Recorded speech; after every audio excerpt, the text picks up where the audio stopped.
President Biden shows the world that his empathy is an act, with a blame-shifting, nasty, vindictive, and bloviating speech championing his Afghanistan withdrawal, and the fallout will be toxic. I'm Ben Shapiro. This is The Ben Shapiro Show.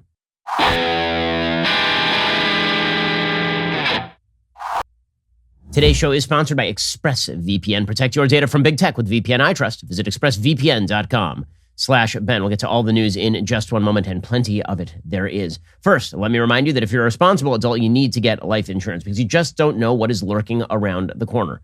You could be just walking down the street, and suddenly you are attacked by a mob, and that mob just leaves you for dead. And there you are lying, and you're just lying on the ground. You're thinking to yourself, I should have had life insurance because now who's going to make sure that my family's bills are taken care of?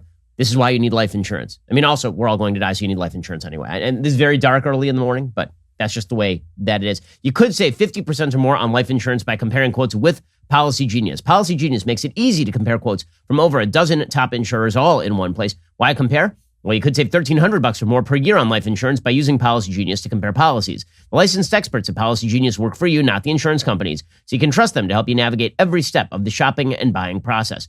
That kind of service has earned Policy Genius thousands of five-star reviews across both Trustpilot and Google. And eligible applicants can now get covered in as little as a week, thanks to an award-winning policy option that swaps the standard medical exam requirement for a simple phone call. Head on over to policygenius.com/Shapiro to get started right now and get the best life insurance policy at the best available price. Policygenius.com/Shapiro to get started right now. When it comes to insurance, it's nice to get it right. Policy Genius. Alrighty. So remember that time that President Biden was supposed to be the king of empathy?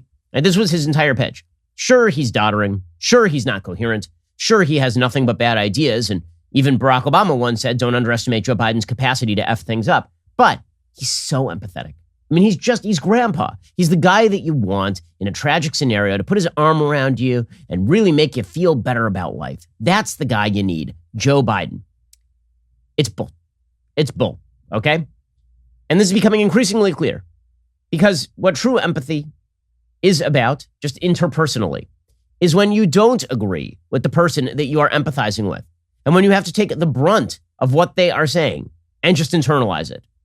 Okay, if all your empathy really is performative, if all your empathy really is calling upon your own wellspring of personal grief in order to project it out to the world so that people will sympathize with you, that is not you acting empathetically, that is you being an actor. And Joe Biden is an actor.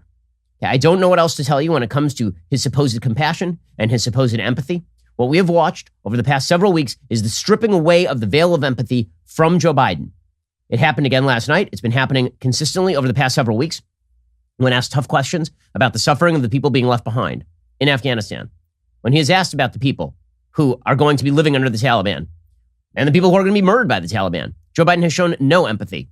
When it comes to the American service people who came home in caskets from Afghanistan, Joe Biden has shown little or no empathy. The only time Joe Biden ever seems to be able to muster up even an iota of empathy is when he invokes his son, Beau, who died of brain cancer at the age of 46. And that has nothing to do with the soldiers who died in Afghanistan, for example. It has nothing to do with the suffering of the people under the Taliban or the people who worked with us who will be undoubtedly executed. That has nothing to do with anything. It turns out that human beings all over the course of history have had personal tragedies in their family.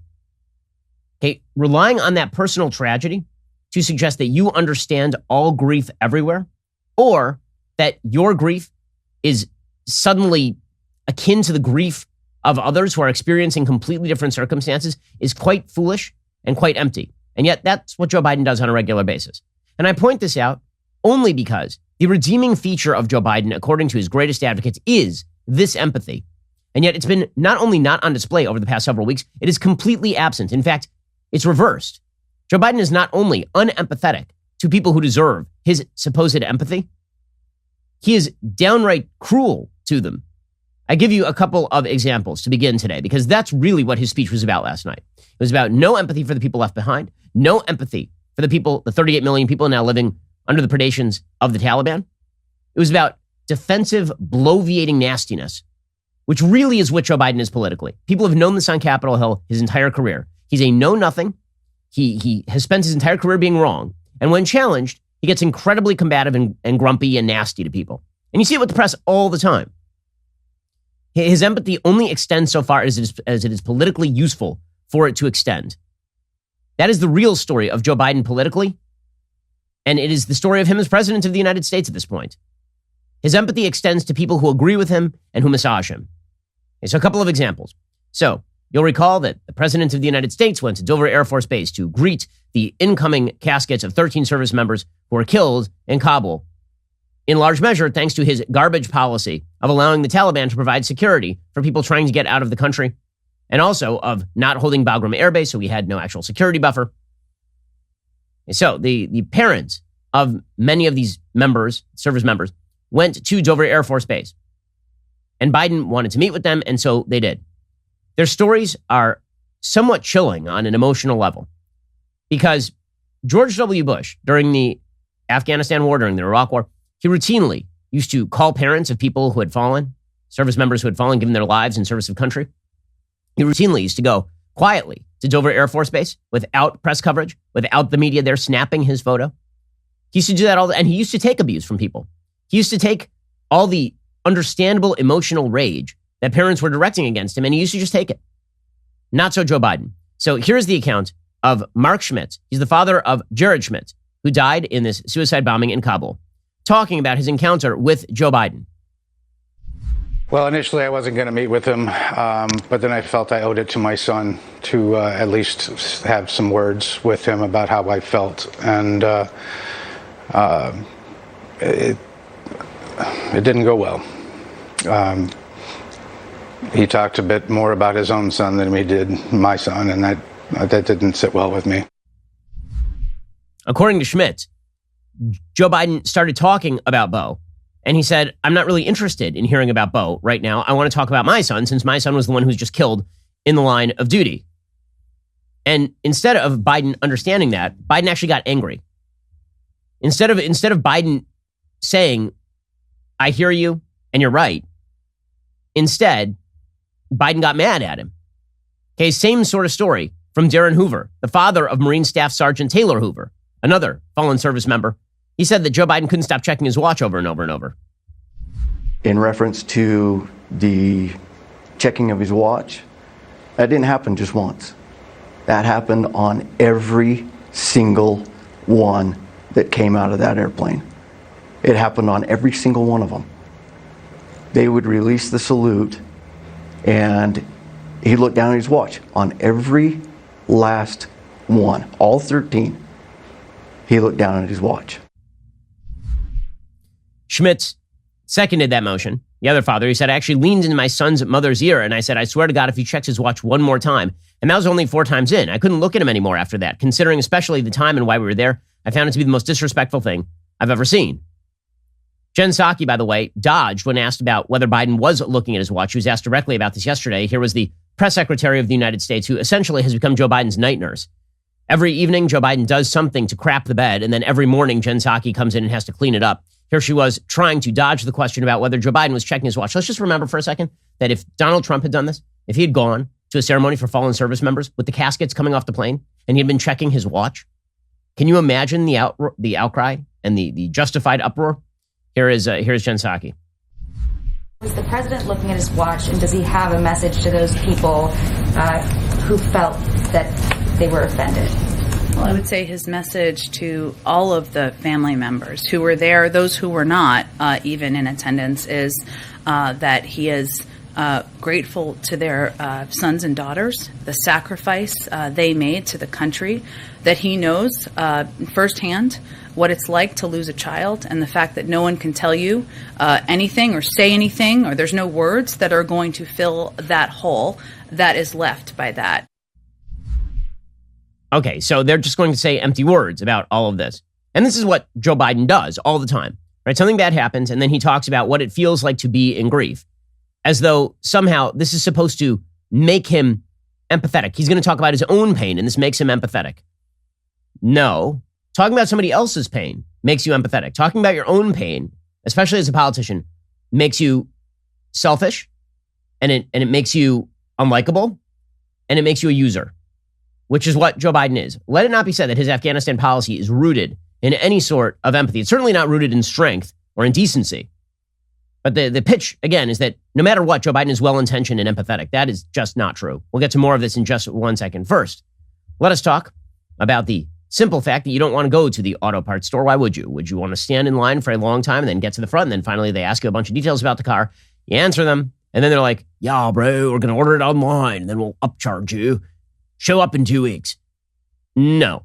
Or you could just go online and do it yourself. Go to rockauto.com. They always offer the lowest prices possible rather than changing prices based on what the market will bear like airlines do. Why spend up to twice as much for the same parts? RockAuto.com is a family business serving auto parts customers online for 20 years. Go to rockauto.com to shop for auto and body parts from hundreds of manufacturers. Best of all, prices at rockauto.com are always reliably low and the same for professionals and do-it-yourselfers. Why spend up to twice as much for the same exact parts? The rockauto.com catalog is unique. It's remarkably easy to navigate. You can quickly see all the parts available for your vehicle. Choose the brands, specifications, and prices you prefer. They've got amazing selection, reliably low prices, all the parts your car will ever need. rockauto.com. Head on over to rockauto.com right now. See all the parts available for your car or truck and write Shapiro in their How Did You Hear About Us box so they know that we sent you. Okay, so this empathetic policy has now resulted in a wide variety of people being left behind in Afghanistan. Those people include, apparently, 24 students from Sacramento who are still stranded in Afghanistan, according to the Sacramento Bee. Quote, at least 24 Sacramento area students are confirmed to be stranded in Afghanistan as turmoil continues in Kabul, according to school officials. San Juan Unified School District staff said 24 students, down from the initial estimate of 150 students, had not returned to campuses since the start of the 2021-2022 school year. Apparently, staffers at the Sacramento Congressman Ami Bera's office contacted San Juan Unified and are working with the district to bring the students back safely, but they are still stuck there. Meanwhile, it turns out that a 3-year-old has been stranded there as well. The 3-year-old boy was born near Sacramento, according to ABC 7 News. His passport shows he's a U.S. citizen. He's going through a harrowing ordeal right now, unable to escape Afghanistan, or hiding his identity and that of his father, a social worker, and other family members who are all U.S. permanent residents for fear of them being captured by the Taliban. So, as we will learn pretty shortly from Joe Biden himself, probably what happened is that they called the 3-year-old and he didn't pick up the phone. So really is his own fault that he is stuck there. Other people who are stuck there include an Afghan interpreter who saved Joe Biden's life, but now is stuck there. According to the Wall Street Journal, 13 years ago, Afghan interpreter Mohammed helped rescue then Senator Joe Biden and 2 other senators stranded in a remote Afghanistan valley after their helicopter was forced to land in a snowstorm. Now, Mohammed is asking President Biden to save him. Hello, Mr. President, save me and my family. Mohammed, who asked not to use his full name while in hiding, told the Wall Street Journal, don't forget me here. Mohammed, his wife, and their 4 children are hiding from the Taliban after his years-long attempt to get out of Afghanistan got tangled in the bureaucracy. They are among the countless Afghan allies who were left behind when the U.S. ended its 20-year military campaign in Afghanistan on Monday.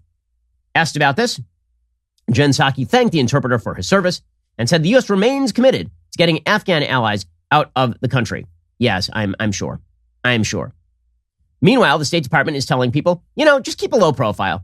If you're a green card holder and you're still in Afghanistan, just keep your head down. We'll probably be fine. According to Jim Garrity reporting for National Review, the U.S. Embassy in Kabul suspended operations on August 31st of 2021. While the U.S. government has withdrawn its personnel from Kabul, they say we will continue to assist U.S. citizens and their families in Afghanistan from Doha, Qatar, which is like 600 miles away. We will also continue our efforts to help lawful permanent residents. They say that U.S. citizens and their family members still in country should, quote, keep a low profile and notify a trusted person of your travel and movement plans and make contingency plans to leave when it is safe to do so that do not rely on U.S. government assistance. So that we're not leaving people behind at all. Such empathy, such dramatic empathy. Meanwhile, the Taliban continues to perform reprisals. By the way, the U.S. government left its own journalists behind in Afghanistan, according to Josh Rogan at the Washington Post. The administration was warned early and often about the 600 or so employees, contractors, and family members who work for U.S.-sponsored news organizations under the umbrella of the U.S. Agency for Global Media, a federal agency funded by Congress. They include journalists working for Voice of America and Radio Free Europe, who have worked in Afghanistan for years at great personal risk. The Taliban has killed 4 RFE journalists since 2016 through suicide bomb attacks. The company's journalists routinely receive death threats from the extremists. Now, the leaders of these organizations say the State Department promised to get everybody out before August 31st, only to later renege on that promise amid the chaos and confusion at the Kabul airport. By the way, I'm receiving notes from people who were actually at Kabul airport when all of this was happening, and there were apparently many situations in which the airport was filled with people ready to evacuate, and then they were just emptied out and handed over to the Taliban. Senator Ben Cardin, Democrat of Maryland, he says it's disheartening so many professional journalists employed by American-funded news organizations have now been left behind with their families. These Afghan allies are among the people most endangered at the present moment for the good work they have done over the course of the last 2 decades. Meanwhile, the Taliban, of course, is going around and killing people. According to the BBC, there's growing evidence that the reality on the ground is different than the rhetoric coming from the Taliban. No shock. Wow, I can't believe it. You mean the Taliban has been lying to the international community about how they treat people? That's crazy. We trust those people. They're our friends now. Now, sources inside Afghanistan, as well as some who recently fled, have told the BBC Taliban fighters are searching for and allegedly killing people they pledged they would leave in peace. Several sources confirmed Taliban fighters last week executed 2 senior police officials, Haj Mullah Akhazkai, the security director of Badghis province, and Ghulam Sak Akbari, the security director of Farah province. Video footage shows Akhazkai was kneeling blindfolded, his hands tied behind his back before he was shot and murdered. So things are going great over there. And this is all because of Joe Biden's empathy, you see. He's really an empathetic dude. So in 1 second, we're going to get to Joe Biden's speech last night, which was breathtaking in its arrogance, astonishing in its temerity. And this is a president who apparently has never made a mistake, ever. This whole thing was beautiful. It's all Trump's fault, but it was beautiful. We'll get to that in just 1 second. It really is an amazing, amazing thing. First, if you're having trouble falling asleep or staying asleep, one of the best things you can do is start getting enough magnesium. A lot of people do not get enough magnesium over the course of the day. Don't just run to the store and buy the first magnesium supplement you find. Many magnesium supplements only use the 2 cheapest synthetic forms. Since they're not full spectrum, they won't fix your magnesium deficiency or help you sleep better. There are actually 7 unique forms of magnesium. You have to get all of them if you want to experience the calming, sleep-enhancing effects of magnesium, and that is why I recommend Magnesium Breakthrough by Bioptimizers. You simply take 2 capsules before you go to bed. You'll be amazed at how much better you sleep and how much more rested you feel when you wake up. It's really important, obviously, to get enough sleep. And if you've got a magnesium deficiency, that is something that could interfere with that. For an exclusive offer for my listeners, go to www.magbreakthrough.com/Shapiro. Use code Shapiro10 to save 10% when you try Magnesium Breakthrough. Oh, and also for a limited time, Bioptimizers is also giving away free bottles of their best-selling products, P3OM and Masszymes with select purchases. Go to www.magbreakthrough.com/Shapiro. Get your exclusive 10% discount plus the chance to get more than $50 worth of supplements for free. Go check them out right now at magbreakthrough.com/Shapiro. Alrighty, so last night, more than 24 hours after we found out that the American military had left, Joe Biden decided to give a speech. Joe Biden had basically been hiding in the basement because the fallout from this is bad. It's really bad. It turns out that when you leave hundreds of American citizens behind, and then when you leave probably thousands of American green card holders behind, and tens of thousands of SIV holders behind, and a myriad number of Afghan allies who worked with us, and millions of people who actually don't want to live under the predations of the Taliban, it turns out you don't look empathetic. It turns out you look like a piece of bleep. That's what it turns out you look like.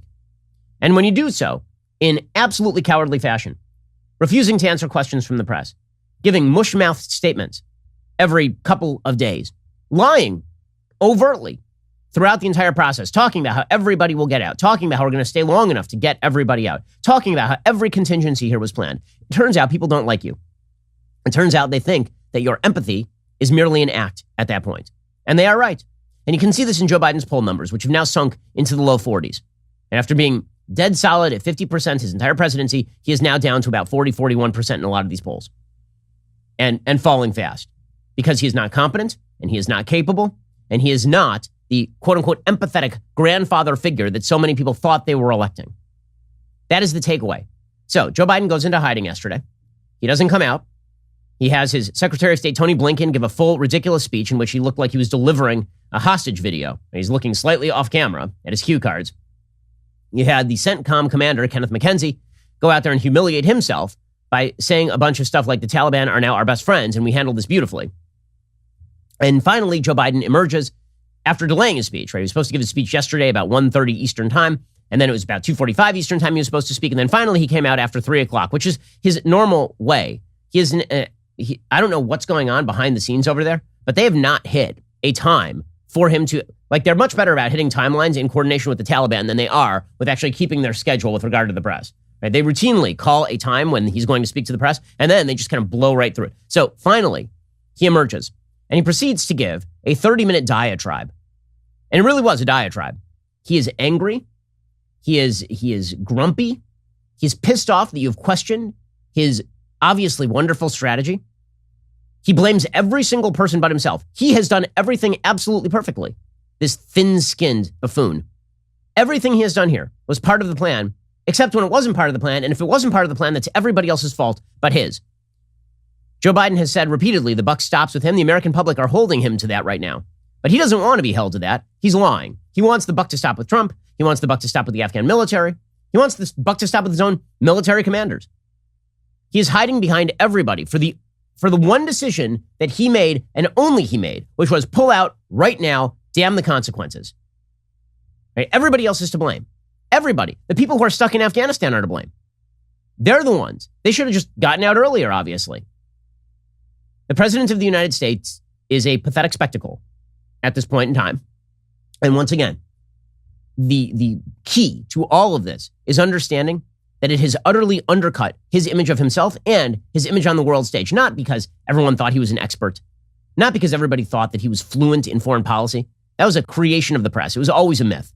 Joe Biden was never fluent at anything. The man's terrible at everything. He hasn't made a good foreign policy decision his entire career. I mean, he's so bad on foreign policy, he opposed the bin Laden raid.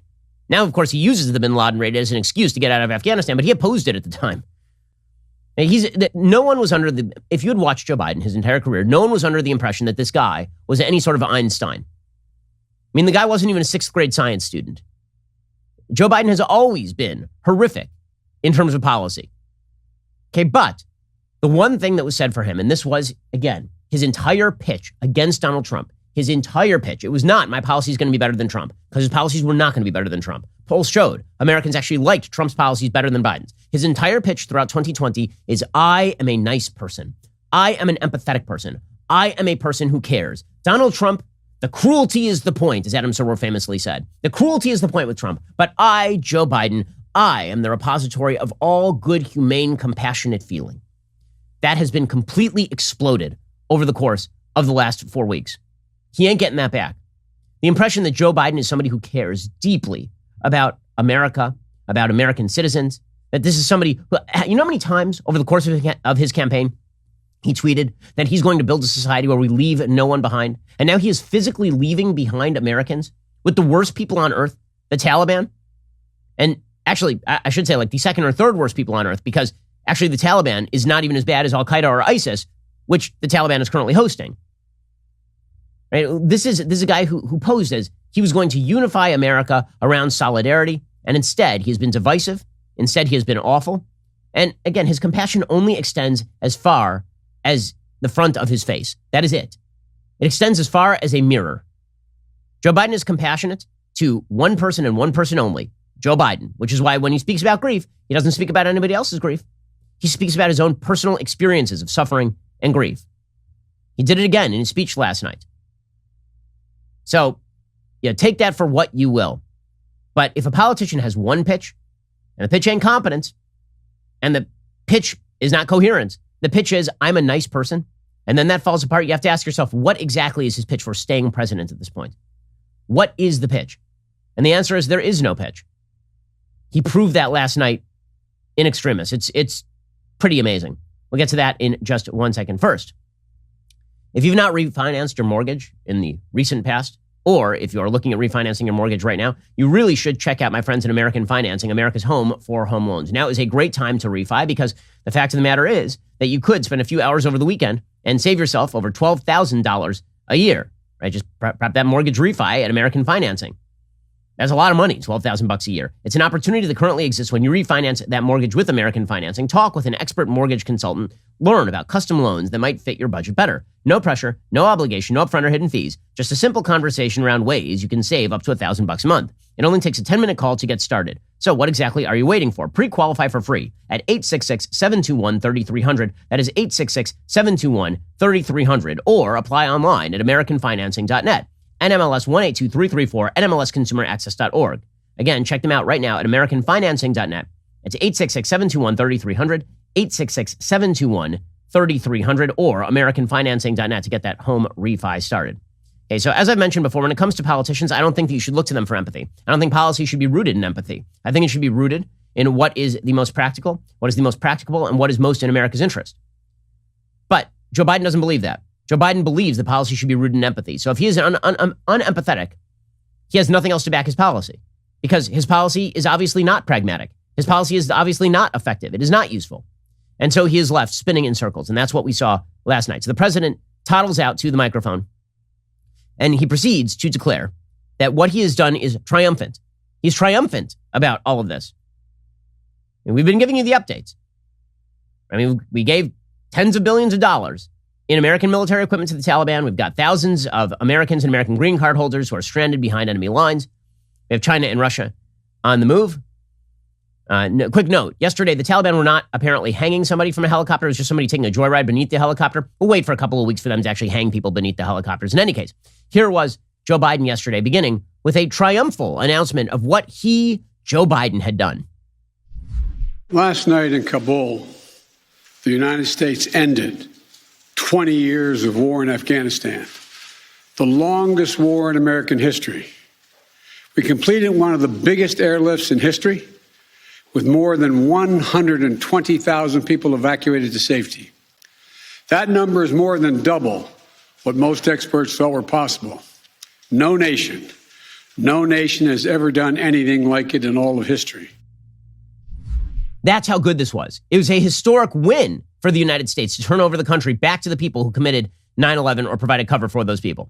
It's a historic win. You know how many people we evacuated from the Titanic here? Man, we are good at evacuating people from the Titanic. What a plan. What a masterfully conceived plan. Well, what about, you might be asking yourself, what about the 13 dead service people because you decided to hand security over to the Taliban? Joe Biden has an answer for you. They did it facing a crush of enormous crowds seeking to leave the country. And they did it knowing ISIS-K terrorists, sworn enemies of the Taliban, were lurking in the midst of those crowds. 20 service members were wounded in the service of this mission. 13 heroes gave their lives. I was just at Dover Air Force Base for the dignified transfer. Yeah, checking your watch every 5 seconds and insulting the military parents. By the way, does he ever mention here why it was that they were facing a crush of enormous crowds seeking to leave the country? And why they had to face down ISIS-K terrorists? At no point does he actually mention this. The reason this happened is because he gave up Bagram Air Base, which exists outside of Kabul. The reason that this happened is because he decided to hand over local security directly to the Taliban, the Washington Post has reported, instead of taking the Taliban's own offer of allowing the United States to maintain control of Kabul at least long enough to evacuate our people. At no point is he going to take the blame for that, even though this is, again, a complete Biden policy. See, everything was masterfully handled. And the military's challenges, well, those were natural. Those are just how things were going to be. Okay, then he starts the blame game. So remember, Captain Compassion over here. The blame game is, so normally, if you're compassionate, you normally say, you take the hit, you move on. Not Joe Biden. This is everybody's fault but his. So he starts by ripping into the collapse of the Afghan government and lying about it. He says that he had contingency plans for the collapse of that guy, and it was sort of foreseen. We know that's a lie. In July, he was explicitly telling people it would not be like the fall of Saigon, that the Taliban did not have the ability to take over the entire country quickly. He himself said that. By the way, he was lying at the time.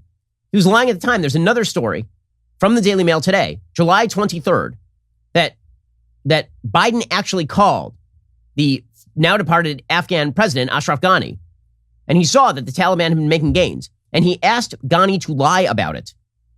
He asked Ghani to say to everybody that everything is going fine, apparently. It's not a great phone call, guys. I've noticed that impeachment happens over phone calls these days. So that's not a great phone call. Biden apparently said to Ghani that he wanted Ghani to lie to people.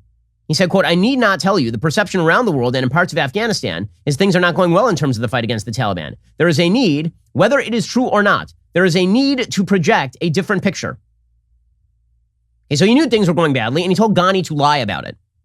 Okay, here was Joe Biden explaining, however, that, we had an assumption about the Afghan military holding. It turned out not to be accurate. No one could have predicted this, but we had contingency plans. Number one, a lot of people did predict it. Number two, he knew what was going on. And number three, he did not have a good contingency plan.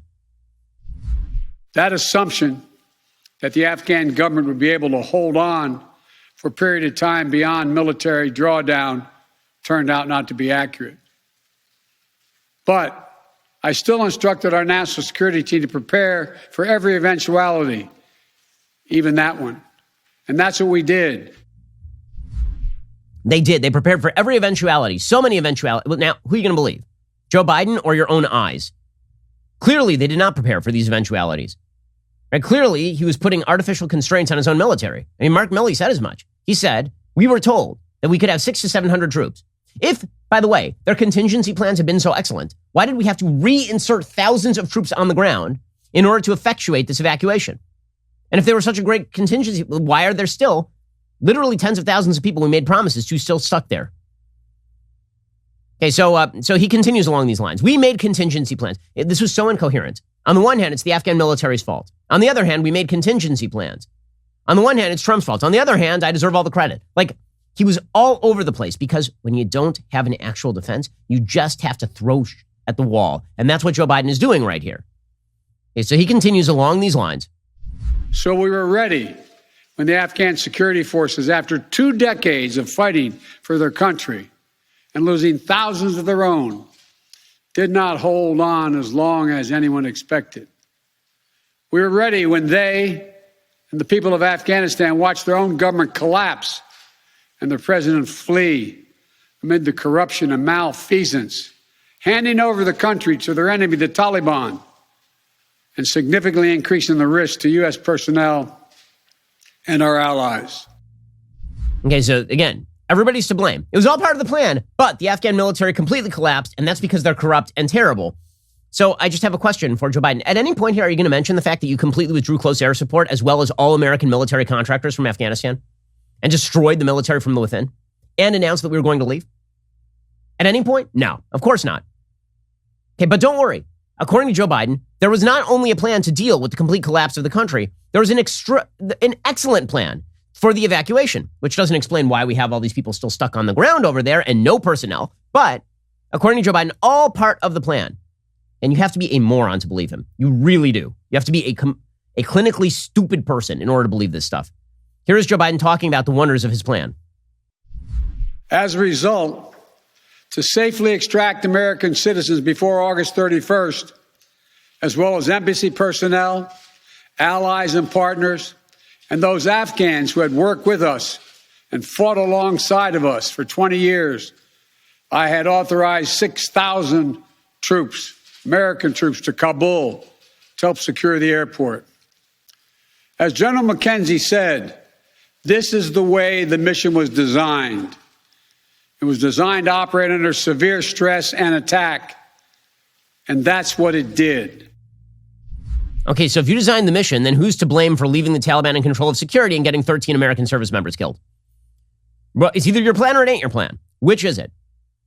Okay, but then this also leaves a question. If this was such a well-designed and brilliant plan, why are there so many people left behind enemy lines, right? A normal plan, you said you were going to take care of every contingency. A normal plan would have, dealt with the fact that we now have at least hundreds of American citizens behind enemy lines and an unspecified number of green card holders. By the way, you remember how at the very beginning of this, they were saying there were 10 to 15,000 Americans in Kabul? And remember how that shrunk all the way down to 6,000? You wonder how that happened? It's because they started excising anybody who's a green card holder. If you're an American green card holder, you no longer count. If you're somebody with legal papers, you no longer counted. So they just redefined who got to count as an American for purposes of getting them out, even though green card holders have the same rights from the U.S. Embassy as American citizens proper. That's how they played the statistical game. Anyway, you might be wondering, if it was such a great plan designed by this brilliant piece of human genius, then why are so many people left behind? Joe Biden has an answer. The collapse of the country was the Afghan military's fault, not his. He had a plan. And the evacuation, if it was unsuccessful with regard to these people, that is their fault. That 3-year-old we talked about earlier, that 3-year-old, we told him over and over, you need to come to the airport. And the 3-year-old just kept crying and watching Elmo. Nothing we can do about that. Here was Joe Biden blaming the people who got left behind. Since March, we reached out 19 times to Americans what is he so pissed about, by the way? in Afghanistan with multiple warnings and offers to help them leave Afghanistan, all the way back as far as March. After we started the evacuation 17 days ago, we did initial outreach and analysis and identified around 5,000 Americans who had decided earlier to stay in Afghanistan, but now wanted to leave. Our Operation Allied Rescue ended up getting more than 5,500 Americans out. Okay, so here he says, well, in March we were telling people to leave. Yeah, and in July, you were saying the country definitely was not going to fall. So which is it, dude? Okay, so then he gets to the people who are still left. And he says, you know what? Their fault. They wanted to stay, probably. All these people trying to get out, probably their fault. Everybody's fault except for this doddering fool. Now we believe that about 100 to 200 Americans remain in Afghanistan with some intention to leave. Most of those who remain are dual citizens, long-time residents who had earlier decided to stay because of their family roots in Afghanistan. The bottom line, 90% of Americans in Afghanistan who wanted to leave were able to leave. And for those remaining Americans, there is no deadline. We remain committed to get them out if they want to come out. If they want to come out, but they don't want to come out, right? It's their fault. They're stuck there, obviously. I mean, that's clearly what's happening right there. By the way, I do love when he uses stats like 90% of Americans, we got them out. Now they're saying it's 98% of Americans, right? Because they're trying to downgrade the number of Americans who are actually stuck there, even though they still don't have exact numbers. 90% of Americans. Well, you know what's unbelievable? Here's an unbelievable stat for you. You ready? On 9/11, 99.999, I believe, 99.999% of Americans were not killed by terrorists on 9/11. Isn't that amazing? Wow, what an amazing success story that was. Incredible. Like truly inspiring. The President of the United States here. Okay, in a second, we'll get to him continuing to make excuses, him continuing with his false binaries and his straw men. This is a pathetic spectacle for the United States. He's completely destroyed American interests in the Near East and in Central Asia. And he has done so while destroying his own reputation, by the way. Whatever was left of that, it is now in tatters. We'll get to more of the President of the United States making a fool of himself on national television yesterday. First, let us talk about high-quality sleep. So, Boll and Branch knows that high-quality sleep does not stop at your mattress. Their ultra-soft organic sheets are transparently sourced, produced in safe, fair conditions. You will feel a difference and know you are making one as well. Founded in 2014 by husband and wife Scott and Missy Tannen, it all came down to a choice to do what's right. Boll and Branch was founded to give more sleepers more choices for high-quality sheets at a fair price. Their sheets are, by the way, fantastic. I have them on all of my beds, the bed, the kids' beds, all of it. We got rid of all of our other sheets. They're that good. The signature hem sheets are beloved bestsellers for good reason. They get softer with every single wash. Experience the comfort of a buttery soft, lightweight sheet in a 100% organic cotton sateen weave that is perfect for all seasons. They come in a variety of colors and sizes. They are made up to a higher standard, toxin-free processes, fair trade certification. To experience the best sheets you've ever felt, choose Boll and Branch today. You can try them worry-free for 30 nights, free shipping, free returns, and my listeners get an exclusive 15% off your first set of sheets with promo code Shapiro at bollandbranch.com. That is BOLL and branch.com. Promo code Shapiro, bollandbranch.com, promo code Shapiro to get starting at 15% off your first set of sheets of Boll and Branch. They're the best sheets on the market. Alrighty, we'll get to more of our doddering president in just 1 second. First, big announcement. Once a month, the hosts of Daily Wire, we come together for Backstage. We do some lighthearted debate. We dissect the trending political and cultural topics in the moment. Sometimes it gets serious, as it did last time. I'm super excited to tell you, Backstage in October is going to be staged a little differently. Instead of just tuning in from home, you will be able to see us live and on stage at the Ryman Auditorium right here in Nashville, doing what we do best, making sense, and also jabbering at one another, and I'll eat a lot of popcorn. So join me, Jeremy Boring, Michael Knowles, Matt Walsh, Andrew Klavan, and Candace Owens for a Backstage like never before. And we have a super special offer. If you are a Daily Wire member, you have a special 12-hour window to buy your tickets ahead of general admission. That starts tomorrow, Thursday, September 2nd at 10 a.m. Central. So you need to become a member now, because that means you have a 12-hour window where you get to buy the tickets first before anybody else. Check your email for a special code you can use to pre-order your tickets. If you're not a member, you're just going to have to wait until tickets go on sale this Friday, September 3rd. No guarantees it won't be sold out by then. We have a lot of members. So go become a member, and then you get a special ability to get the tickets early. If not, you'll have to wait. Mark your calendar. Make sure you don't miss out. You're listening to the largest, fastest growing conservative podcast and radio show in the nation.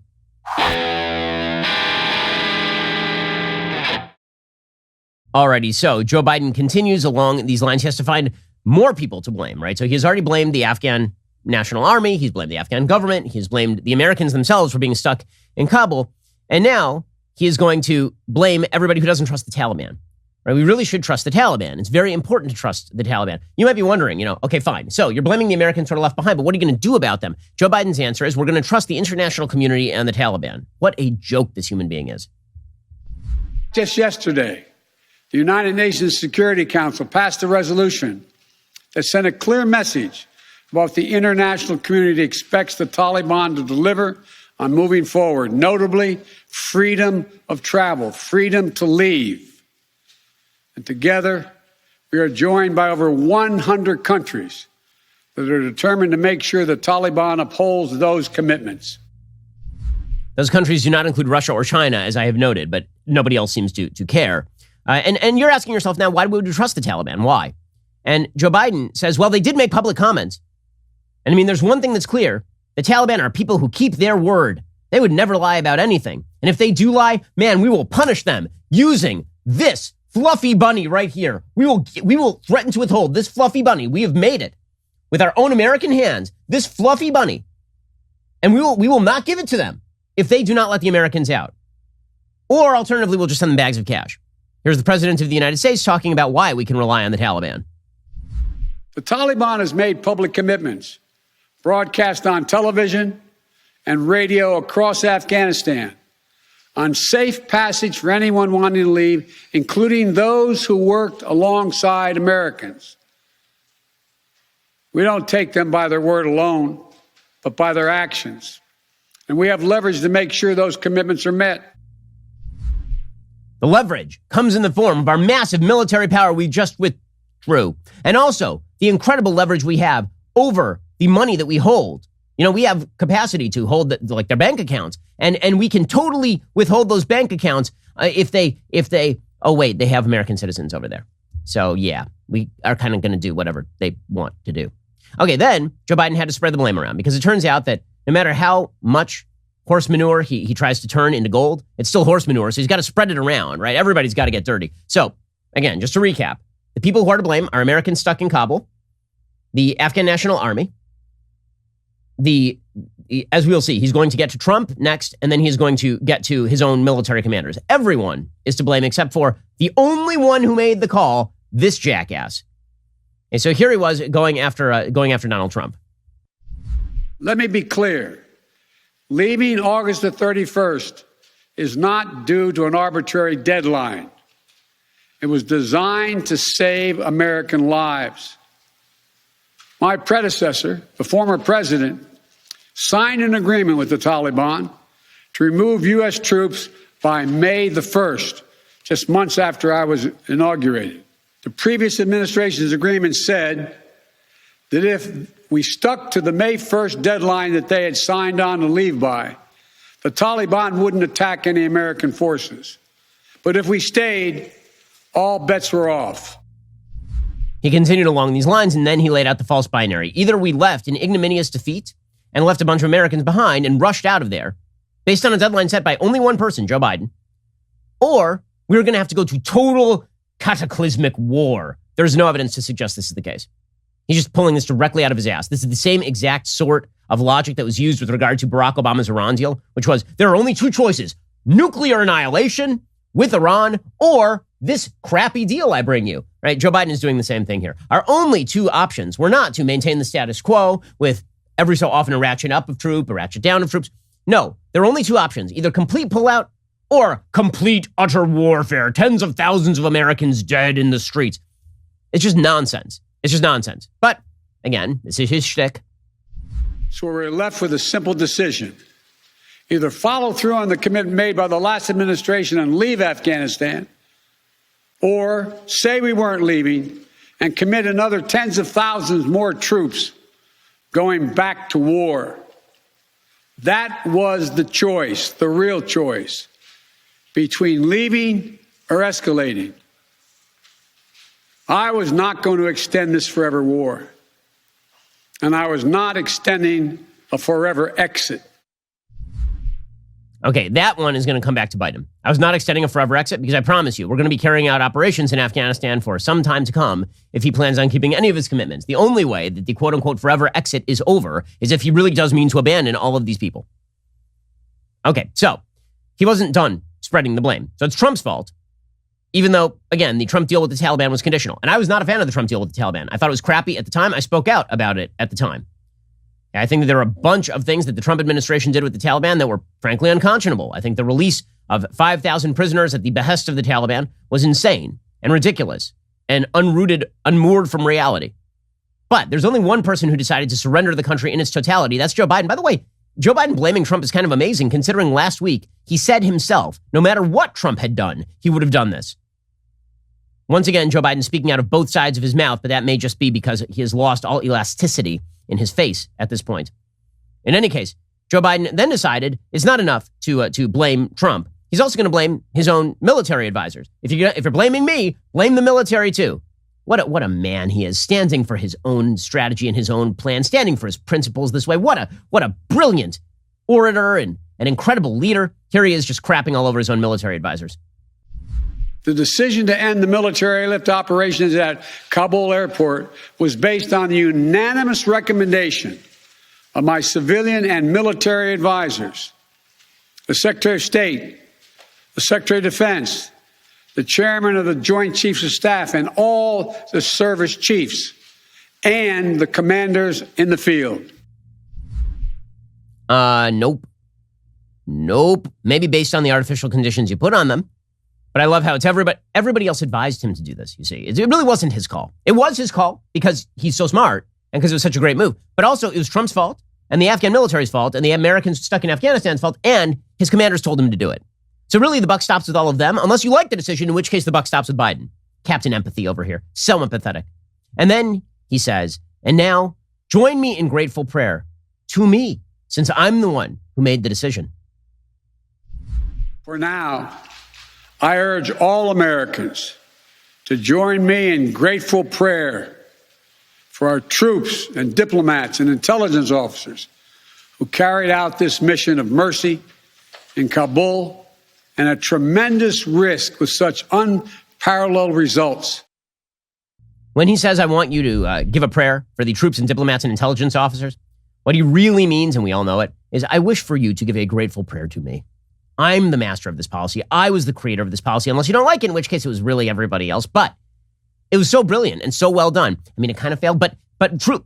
He's all over the damn place. And the reason he's all over the place is because this is a bad policy, and he refuses to own it. And it didn't spring from empathy. It sprang from bullheaded stupidity, which really should be the name of his next autobiography. Bullheaded stupidity would be an excellent name for an autobiography by the current president of the United States. Now, in just a second, we'll get to his actual justification for the decision, not the strategic decision, but the geostrategic decision. Why was it necessary that we pull out of Afghanistan right now? Okay, so Joe Biden's speech continues, and here he really gets to the meat. After he's done blaming everybody else, here he gets to the meat. This is why Joe Biden had to make the decision to leave Afghanistan now, when we had 2,500 troops on the ground, 0 combat casualties since February of 2020, a foothold to fight terrorists, Al-Qaeda and ISIS, to prevent the retaking of the country by the terror-housing Taliban. Here is why it was necessary that we pull out, and also how he made no mistakes, right? So first of all, let's just start with this. You know, a lot of people were asking Joe Biden, why didn't you pull people out sooner, right? If you thought that we needed to get out and August 31st was the deadline, why didn't you start the evacuation sooner? According to Joe Biden has never made a mistake. That is the answer. Compassionate, empathetic Joe Biden. He has never made a mistake. Here he was. I take responsibility for the decision. Now some say we should have started mass evacuation sooner. And couldn't this have been done in a more orderly manner? I respectfully disagree. Imagine if we'd begun evacuations in June or July, bringing in thousands of American troops and evacuating more than 120,000 people in the middle of a civil war. There still would have been a rush to the airport, a breakdown in confidence and control of the government, and it still would have been a very difficult and dangerous mission. Okay, so now he's going to rely on counterfactuals. What if there had been like a massive civil war and we had evacuated people, there would have been a rush to the... Like, he has no proof of any of this. Here's what we do know. You collapsed the Afghan government from within. You collapsed the Afghan military from within. You handed over Kabul to the Taliban. You allowed the Taliban to control security, and you left a bunch of Americans behind. And if you're asking him, could you have done it any better? No way, man. It was inevitable. Inevitable. Okay, so here's where he gets to the justification for his grand strategy, his geostrategic thinking. And what it really comes down to, his geostrategic thinking is, I wanted to do it, so I did it. That is his geostrategic thinking. Because all he can pose as an alternative is straw men. a giant field of strawmen burning to light up the night. Here is the President of the United States explaining that there was no way to get out without it being really rough. But also, if you wanted to stay for years on end, what would have been enough? You know what would have been enough? What was going on right then? The status quo was a lot better than this. Here's Joe Biden. The bottom line is there is no evacuation from the end of a war that you can run without the kinds of complexities, challenges, and threats we faced. None. There are those who would say we should have stayed indefinitely for years on end. They ask, why don't we just keep doing what we were doing? Why do we have to change anything? The fact is, everything had changed. My predecessor had made a deal with the Taliban. When I came into office, we faced a deadline, May 1. The Taliban onslaught was coming. Okay, that is not what the intelligence sources were saying. That we were on the verge of a giant Taliban Tet offensive. Nope, because you know what? The Afghan military had been taking 10, 15,000 casualties a year. They had close American air support. So the evidence of this is pretty much non-existent. But Joe Biden continues to rely on this in the same way that, again, the Obama administration relied on the lie that there were moderates in Iran who were emboldened by our nuclear deal with them. Okay, and then he continues along these lines. And it is incredible how delusional this old man is, truly. So he says that, our national interest had been fulfilled in Afghanistan, which is, frankly, a completely insane thing to say. Here he was continuing. To those asking for a third decade of war in Afghanistan, I ask, what is the vital national interest? In my view, we only have one. To make sure Afghanistan can never be used again to launch an attack on our homeland. Remember why we went to Afghanistan in the first place? Because we were attacked by Osama bin Laden and al-Qaeda on September 11th, 2001. And they were based in Afghanistan. We delivered justice to bin Laden on May 2nd, 2011, over a decade ago. Al-Qaeda was decimated. Okay, there's something that I've noticed in the recent past. Al-Qaeda is back, you doof. You had the President of the United States saying that the only reason we're there is to prevent terrorists from taking over Afghanistan. I've noticed the people you just handed Afghanistan to are the exact same people we fought in 2001. And I've also noticed that all the terrorists who were there in 2001 are rushing back in. That ISIS-K carried out a terror attack on American targets in Kabul in the middle of your garbage evacuation plan. I noticed that the al-Qaeda leaders have been re-arriving in Afghanistan. By the way, every major defense official understands that we have just reconstituted a terrorist state in Afghanistan. Joe Biden's like, yeah, we had to leave because it was over. There was no more terrorism problem. Now we left and the terrorism problem is back. There's a damned shocker. Okay, and then he just starts pulling non sequiturs off the trees. I mean, this is just bizarre. He starts talking about, well, why aren't we in Yemen? I mean, we're not in Yemen because we weren't attacked from Yemen. And if we had not been attacked from Afghanistan and it had not been a terror haven, we wouldn't have attacked Afghanistan. Your answer is so, and here's Captain Incoherence. I respectfully suggest you ask yourself this question. If we'd been attacked on September 11, 2001 from Yemen instead of Afghanistan, would we have ever gone to war in Afghanistan? Even though the Taliban controlled Afghanistan in the year 2001? I believe the honest answer is no. We succeeded in what we set out to do in Afghanistan over a decade ago. Then we stayed for another decade. It was time to end this war. Who was president for most of that decade, or a large part of that decade? That would have been Barack Obama, was it not? By the way, you know who opposed the OBL raid? That would have been this guy, this idiot. Okay, again, I'm spending a lot of time on this because I think this is the only true justification for what Joe Biden just did that we are going to get, which is he has a pig-headed, stubborn, and idiotic view of how world affairs works, and he's going to cram it down, and he does not give a damn who pays a price for that. He doesn't care how many Americans will have to die in Afghanistan to make that happen. He doesn't care how many Americans will die here if the terrorists come back. He doesn't care about any of that. He had in his mind that he was going to do this, and that was it. It was going to get done. Okay, he then continues along these lines. This is just so. Again, the speech is all over the place. He actually, in the middle of the speech, he's like, "We're out. We're never going back. Also, we might go back." That was this portion of the speech. We will maintain the fight against terrorism in Afghanistan and other countries. We just don't need to fight a ground war to do it. We have what's called over-the-horizon capabilities, which means we can strike terrorists and targets without American boots on the ground, or very few if needed. We've shown that capacity just in the last week. We struck ISIS-K remotely, days after they murdered 13 of our service members and dozens of innocent Afghans. And to ISIS-K, we are not done with you yet.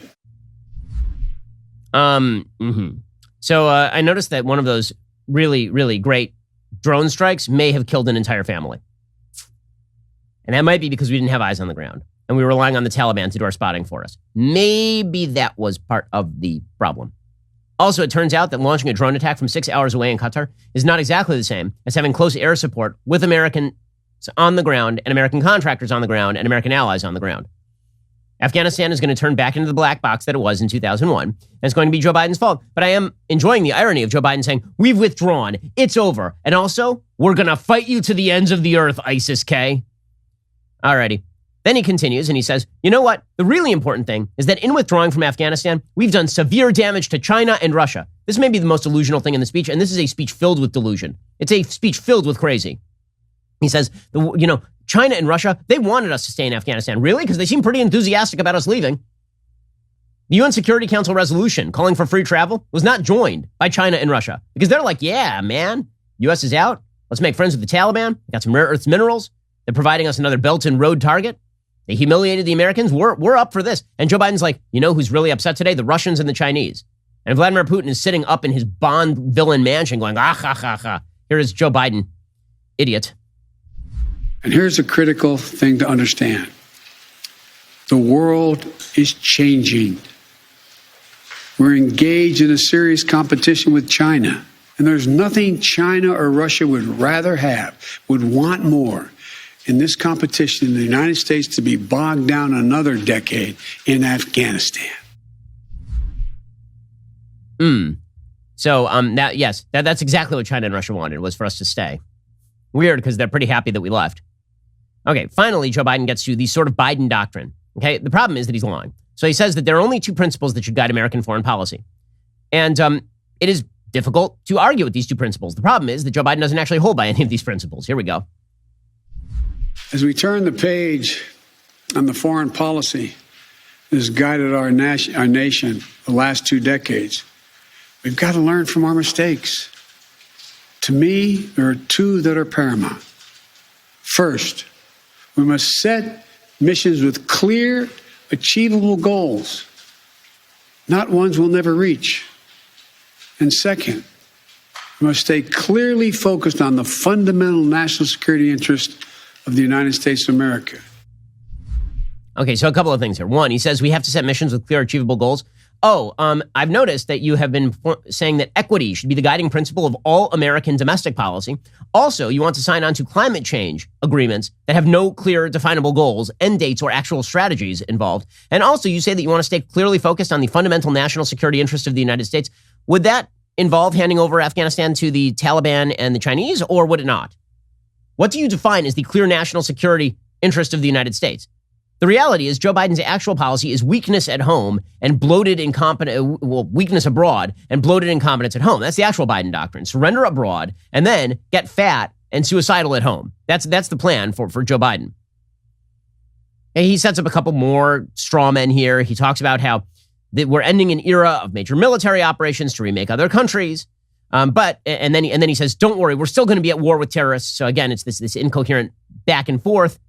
It's utterly nonsensical. And he talks about how, we're going to support the Afghan people through diplomacy because, again, squeaky bunnies are going to make this happen when military force has not.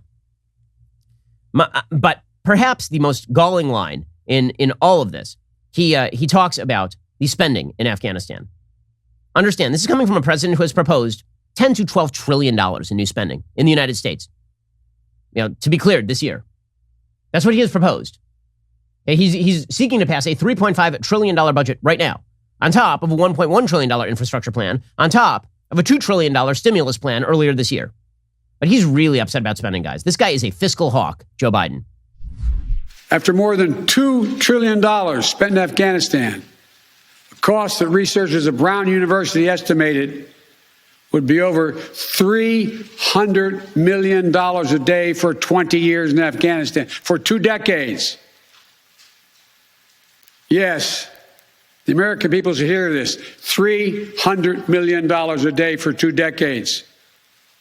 You take the number of 1 trillion, as many say. That's still $150 million a day for 2 decades.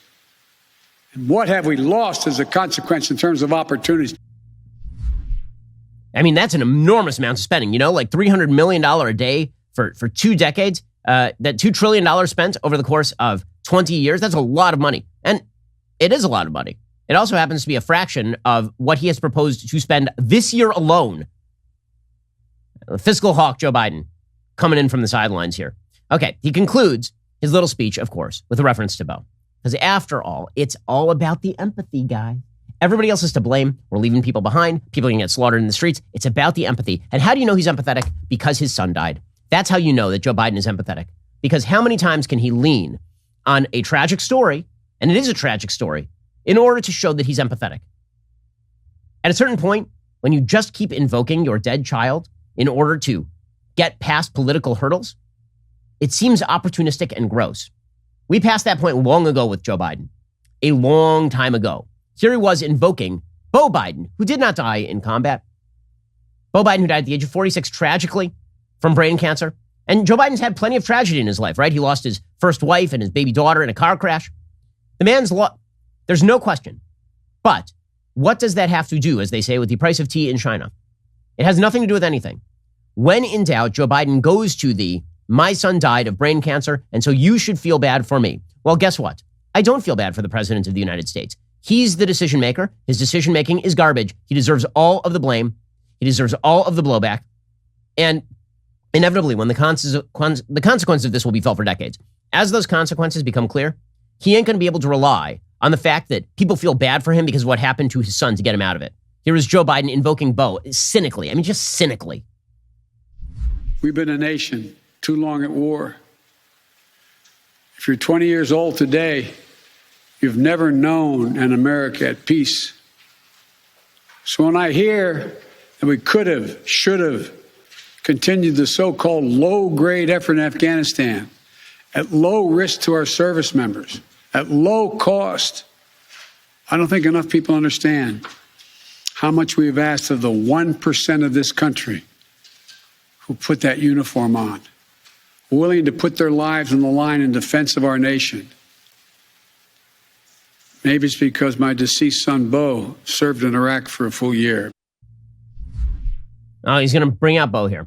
I'll just note here, there have been 35,000 calls to Veterans Affairs about suicidal veterans since the beginning of this pullout. If you talk to veterans of the Afghan war, you're going to be hard-pressed to find any of them who agree with Joe Biden's policy here or think it's good or are going to be sympathetic to Joe Biden because his son served in Iraq and then died years later of brain cancer. It's so opportunistic, it's so cynical, and it's so unempathetic. It's fundamentally off-putting. And then, of course, Joe Biden left without taking any questions because that's what this man does. He will not take questions. He will not answer questions. You have challenged him. He got angry at you. The old man yelled at you and the clouds and blamed everybody but himself. And in the end, the media will end up kissing his feet because this is what they do. They're lapdogs. They'll come back. Don't worry. Here is Joe Biden leaving.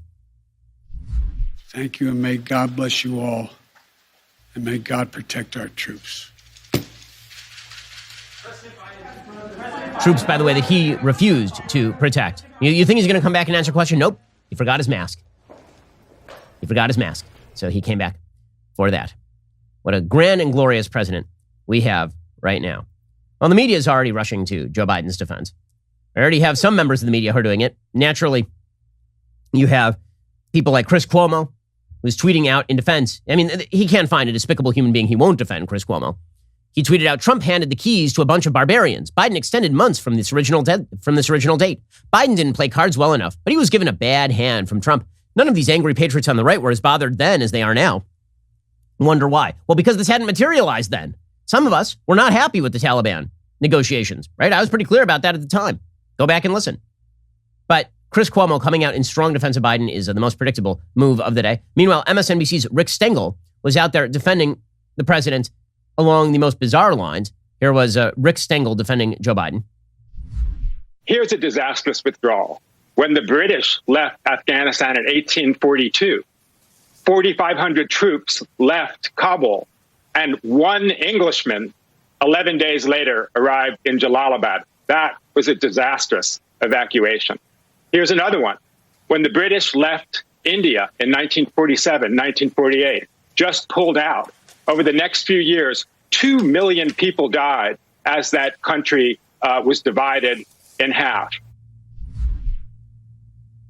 And so the idea is here that this was a big success. By the way, the British withdrawal from Afghanistan that ended with that disastrous withdrawal was 1842. Don't remember a lot of airplanes in 1842.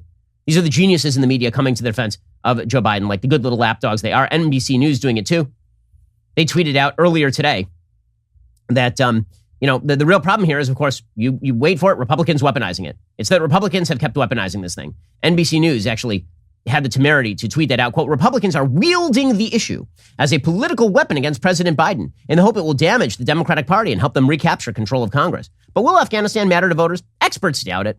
Well, if you quote a couple of experts, then probably it won't matter at all. And here's the reality. Maybe Joe Biden's right. Maybe it won't matter at all. But if it doesn't matter to Americans that Joe Biden abandoned human beings to the Taliban for no reason other than his own pride and vanity, then we deserve whatever we get. Alrighty, we'll be back here later today with an additional hour of content. In the meantime, go check out the Michael Knowles Show today. He discusses the story of the GOP congressman missing in Afghanistan. You can hear more details about that over on Michael's show that is available right now. I'm Ben Shapiro. This is The Ben Shapiro Show.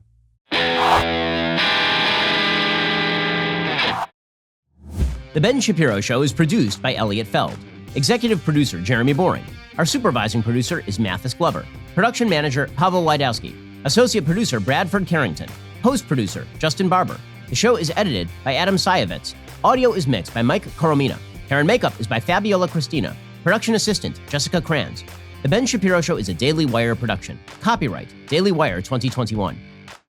The United States proposes foreign aid for the Taliban. A judge takes a child from his mother until she gets vaxxed, and a teacher flies the Antifa flag in the classroom. Check it out on The Michael Knowles Show.